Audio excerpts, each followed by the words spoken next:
The Galactic Council chamber had never felt so tense. Ambassador of the Dominion stood at the center of the Great Hall, his four eyes scanning the human delegation with barely hidden disgust. For 300 years, his species had ruled this sector of space. They had conquered 12 civilizations. They had never met a species they could not break. Until now. The humans sat quietly at their assigned table. There were only 5 of them. Their leader, a woman named, had hair and calm eyes. She wore a simple black suit, no jewelry, no decorations. The found this insulting. Every other species dressed in their finest clothing when meeting the Dominion. The humans looked like they were attending a business meeting on there. Cleared his throat. The translator device embedded in his neck converted his words into human language. We have gathered here today to discuss the terms of humanity's integration into the galactic order. As the dominant species in this region, the Dominion offers you protection and guidance. In exchange, you will provide resources, labor, and military support as needed. Did not react. She simply looked at with those strange, small eyes that humans possessed. 2 eyes. How did they even survive with only 2 eyes? Ambassador said, her voice was soft but clear. We appreciate the invitation to these peace talks. However, I believe there has been a misunderstanding. Humanity is not here to discuss integration. We are here to discuss partnership, equal partnership. A wave of laughter spread through the side of the chamber.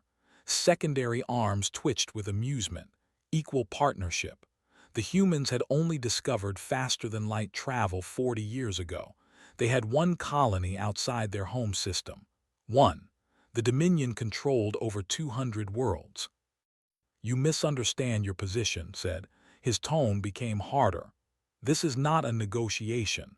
This is an offer of mercy. Accept our terms or face the consequences. Reached into her pocket. Every guard in the room immediately raised their weapons. But the human only pulled out a small data chip. She placed it on the table.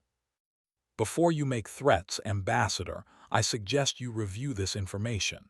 It contains detailed scans of your home fleet, the one currently positioned behind the 4th moon of this system, the one you believe is hidden. His blue skin turned slightly pale. How did they know about the fleet? It was impossible. They had the most advanced cloaking technology in the galaxy. We also know about the 3 additional fleets you have stationed at the edge of human space, continued.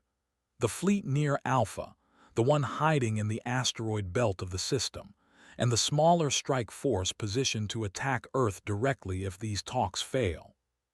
The chamber fell completely silent, felt his heart's beating faster. This information was classified at the highest level. Only 12 in the entire Dominion knew the full deployment of their forces. How do you know this? Demanded. Smiled. It was a small smile, polite, but there was something behind it that made deeply uncomfortable. Ambassador, humanity has spent the last 40 years watching and learning. We know we are young compared to other species. We know we lack experience, but we are not stupid. When we first detected your scout ships near our system, we did not panic. We did not announce ourselves to the galaxy. Instead, we watched. We studied. We learned. She stood up from her chair. The movement was slow and deliberate. We learned that the galaxy is not a peaceful place. We learned that every species we could detect had either conquered others or been conquered themselves. We learned that kindness is often seen as weakness. And most importantly, we learned that the only thing the galaxy respects is power. Tried to regain control of the situation. You speak of power, human, but what power do you have?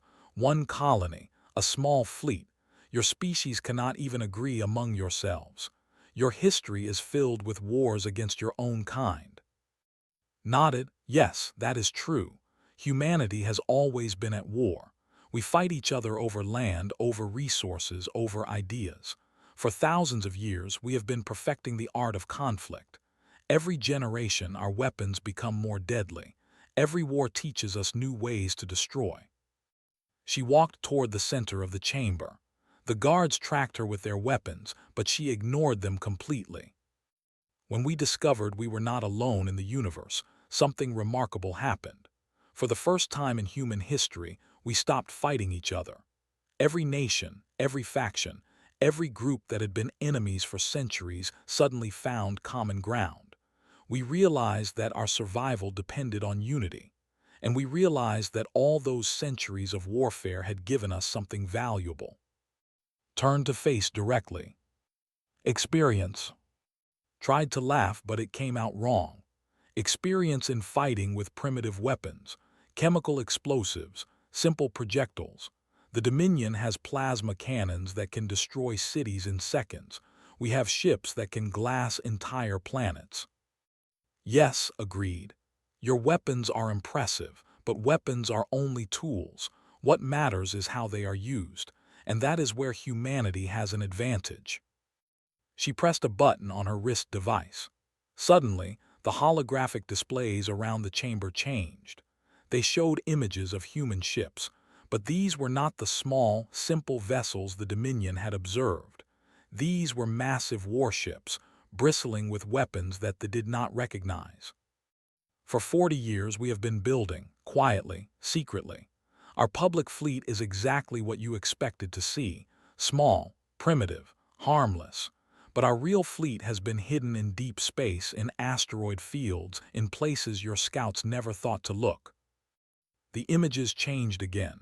Now they showed weapon specifications, energy outputs that seemed impossible, defensive systems that could withstand multiple plasma strikes, and something else, something that makes blood run cold. "Are those antimatter warheads?" he whispered. "Among other things," said. "We also developed quantum torpedoes, gravitational weapons, and a few surprises that we would prefer to keep secret for now. As I said, humanity has spent a very long time learning how to kill. When we applied that knowledge to alien technology, the results were significant." Looked at his advisors. They were all staring at the displays with expressions of disbelief and fear. "This is a bluff," said, but his voice lacked conviction. "You cannot have developed such weapons in only 40 years. Shrugged, perhaps, but are you willing to bet your civilization on that assumption? Because I should mention something else. Those 4 fleets you positioned around human space, they are currently surrounded." As if on cue, new images appeared on the displays. They showed ships, the hidden fleets that were supposed to ensure human compliance. And around each fleet, emerging from seemingly empty space, were human warships. Hundreds of them. Thousands. The advisors began shouting in their native language. Gripped the edge of his podium so hard that his claws left marks in the metal. "You were never planning to integrate into the galactic order," he said slowly. "This was never a peace talk." Walked back to her table and sat down. Her expression remained calm. "On the contrary, Ambassador, we very much want peace. We have no desire to conquer the galaxy. We have no interest in ruling other species. Humanity has enough problems of its own without adding interstellar empire management to the list. All we want is to be left alone to develop at our own pace." She leaned forward slightly. "But we learned from watching the galaxy that asking politely does not work. Species that ask for peace are seen as prey. So we decided to approach these talks differently. We decided to show the galaxy exactly what humanity is capable of if pushed. Consider this a demonstration." His mind was racing. The Dominion could still win a war against humanity, probably. They had resources and experience that humans lacked, but the cost would be enormous. Millions of lives, dozens of worlds damaged or destroyed, and there was no guarantee of victory. These humans had clearly been underestimated badly. "What do you want?" asked finally. Smiled again. This time the smile reached her eyes. "What we have always wanted. Respect. Recognition. A seat at the table as equals, not as servants. We do not ask for special treatment. We do not ask for territory that belongs to others. We simply ask that humanity be allowed to exist without threats, without ultimatums, without hidden fleets waiting to destroy us if we refuse to submit." She stood up again and walked toward. The guards did not try to stop her this time. They seemed frozen in shock. "You called these peace talks, Ambassador, so let us have peace, real peace, between equals. The Dominion stops its expansion toward human space. We stop pointing weapons at your fleets. Trade agreements are established. Cultural exchanges begin. And in a few centuries, perhaps our species will look back on this day and laugh about how close we came to destroying each other." She extended her hand. It was a human gesture of agreement new. He had studied human customs before these talks. "Or," continued, her voice dropping slightly, "we can have war. And I promise you, Ambassador, humanity did not spend 40 years preparing for peace. We prepared for the worst, because our history taught us that hopping for the best while preparing for the worst is the only way to survive." The chamber was silent. Every eye was on.